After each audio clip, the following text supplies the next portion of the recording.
Šodien ir 29.07.2025. Kā vienmēr Latvijas Republikas raidījums ar komentātoru Lauris Nikolājevs. Šodien uztaisīja pasties kā mirgo lampiņa, cik interesanti. Redzēji, mistiski. Un var uztaisīt sirsniņu. Labi, šodien mēs testē. Nebija slēbot. Nu, kā ir, tā ir, ko darīt. Nu, pamodos tukša galva. Un briesmīgi jau negribās runāt par to. Tēma būs zempapēdis. Zempapēdis. Un tas ir ķipa tā, ka sieviete ir galvenā ģimenē. Ja kāds nezināja, nu es tā domāju. Jo es uzskatu, zempapēdis nav tas, nu kurš, ko grib to dara, ja neklaus iedo pa purdu. Tas nav zempapēdis, es tādu vienu pazinu. Nomira. Nu, tie ir man uzskati. Es jau varu, kāds uzskata, tā es uzskatu. Jo es neko neesmu redzējis savādāku. Jo, nu, es no disfunkcionālas ģimenes man nedzīvoju kopā nekad.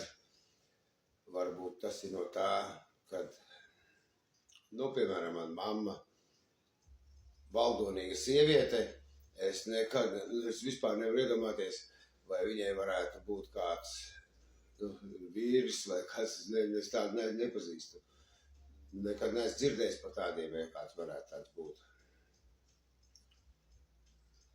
Un, zin, tā tēma tāda, visu laiku jau galva gribēja izgrozīties, kā tik nerunāt par zempapēdi. Jo, zin, tas taču ir ļoti pazemojoši būt zempapēdim. Nu, seši Latvijā, jo visi vīrieši taču ir tādi spēcīgāki par sievietēm. Nu, noteicēji ģimenē tādi noteikti visi ir. Nu, noteikti, ka tas tā ir. Tā tikai, nu tā tēma tāda ir, zempapēdis. Piemēram, nu, ja apmainās vietām, tad tas tā kā, nu, mājsaimnieks sanāk. Nu, piemēram, normāls vecs šancē, pelna naudu un mājās sieviņi tur zina. Ķipā, nu, laikam es nezinu, ko viņi tur dara. Un viņa ir tā kā mājsaimniece. Viņai tur iedod bišķīt kaut drēbītes, nu, kaut ko bišķīt jau iedod kaut kā tur. Es nezinu, kā viņi sauc uztur naudu vai ko tur. Nu, laikam tā es tā, es saprotu, cik man apziņa runā. Bet jautājums jau ir tāds, ja jau tagad, nu, protams, ka tāds man tā ir, citam tā nav. Tā tas ir. Bet ja jau ir tie apmainījušies vietām tagad, prezidents ir pa pusē sieviete, ministru prezidents ir sieviete, iepriekš arī bija prezidents sieviete, un es kaut kur jau te palasīju, kā pateicoties sievietēm visi vispār. Nu, tiešām tas tā ir, bet jautājums tev tur man tāds ir. Tad kāpēc tā bildināšana vai sadarināšanās jābūt ir no tā vīrieša puses, ja viņš ir mājsaimniece? Nu, manā gadījumā. Es nerunāju par citiem. Citiem viss ir labi tur. Tad jau sanāk, tā kā otrādāk jābūt. Un man tagad ir tāda aktuāla tēma vispār. Aktuāla. Nu, es gribu izprast, jo es izskatos uz 50 gadiem, bet gudrība man ir uz kādi 16, varbūt 18. Un tās ir manas domas. Man tā ir. Un es nekad neesmu dzirdējis, nu, piemēram, bildināšana un sadarināšanās, tas ir viens un tas pats. Par laulībām viss skaidrs ir, tur es visu saprotu, tas ir juridisks, valstisks līgums, to es visu saprotu pilnīgi. Bet es runāju tieši no, piemēram, karaļi tur, Es esmu dzirdējis televīzijā, sadarinājušies ir, vai kaut kādi tur bagātnieki izsludina kaut kādu tur ballīti par sadarināšanos. Bet tā jau nav bildināšana, tā ir sadarināšanās. Un es gribu uzzināt, vai sadarināšanās, bildināšana ir vienādības zīme, vai tie divi dažādi pasākumi, piemēram. Nu, es visiem prasu, es jau neko daudz nepazīstu, bet visiem prasu, un neviens nezinu, un es arī prasu šeit karalienei, saku, viņa visu zina, bet es saku, pastāsti kaut ko, es zināju, pastāsti man kaut ko, kā tu to zini, piemēram, jo, lai es zinātu, man nepietiek vienkārši, kad man to kaut kāda tante Toņa vai kas teica. Vai es zinu, kaut kas man tur teica, ka tu tā ir esot bijis. Zini, tad varbūt jāiet pie kādiem mācītājiem jārunā, kas tur tādi gudrāki ir. Tāpat zina uzprasīt, vai kaut kur to visu zina. Noteikti, ka sadarināšanās kaut kāda saistīts ar baznīcu ir kaut kas. Jo Facebookā, ir pāris. Tā jau nav tāda nebildināšana, ne sadarināšanās, vienkārši pāris, tā kā viņiem tur varbūt kopā dzīvo, maksā kopā par siltumu.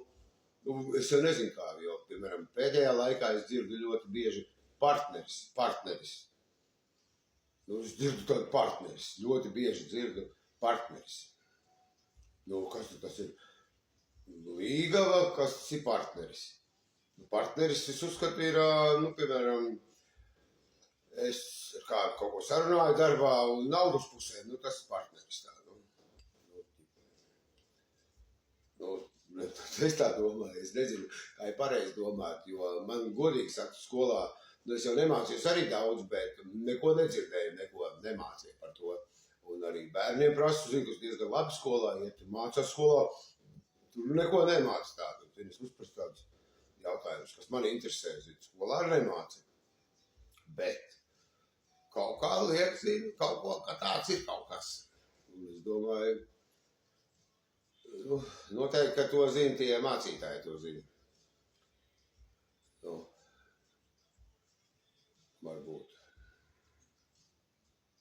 Bet, tā visumā, kā jau tā tēma zempapēdis, noteikti, ka manā gadījumā mamma bijusi tāda valdonīga, un man vispārībā apmierina būt zempapēdim, kā vēders, kā saka, pilns. Un nav tik slikti man. Tikai, ka tas status tāds ir, status.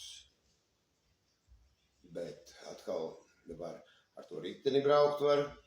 Un tā kā kaut kāds laiks brīvs ir. Un kā jau mājasaimniecei.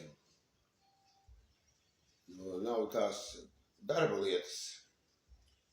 It kā. Piemēram, ja būtu vēl tie darbi man, tad jau man nebūtu laika ar riteni braukt vai sauļoties, piemēram. Tad es nezinu, kas ir tāds svarīgāks.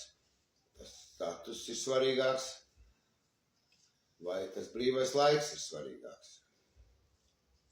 Jo es izdomāju, ja Kravals ir naudas miljonārs, vai kas tur es citus nepazīst, tikai Kravalim daudz naudas, dzirdēju tos apcietinājuši, kas armētājās ar lielo naudu. Es jau te vienreiz parādīju, bet cerams, ka man nekas nebūs.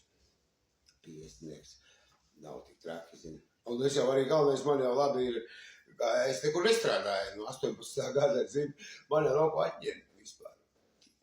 Vai tur, piemēram, es tā jokojos, bet, piemēram, valsts dienas atnāk vai ko, neesmu strādājis. Un es te uzzināju, es gribēju iet uz tiem bezdarbniekiem, bet ir pa vēlu iet uz bezdarbniekiem, ātrāk vajadzēja. Uzvilku, zini, speciālu kreklu, jo neviens tik ilgi neskatīsies. Šito man uzdāvināja, kā jau zempapēdina. Tāds smukiņš vispār, tāds smukiņš. Tirgu pa 29. Normāli, man patīk. Jo es vasarā neiešu tādu garām rokām. Tagad braukšu riteni, caur caurumu. 7 izbraukšu, tagad 6-10. Sirsniņa un slēptā reklāma. DVD Laurencio. Sveiciens Mārim Medniekam. Sirsniņa.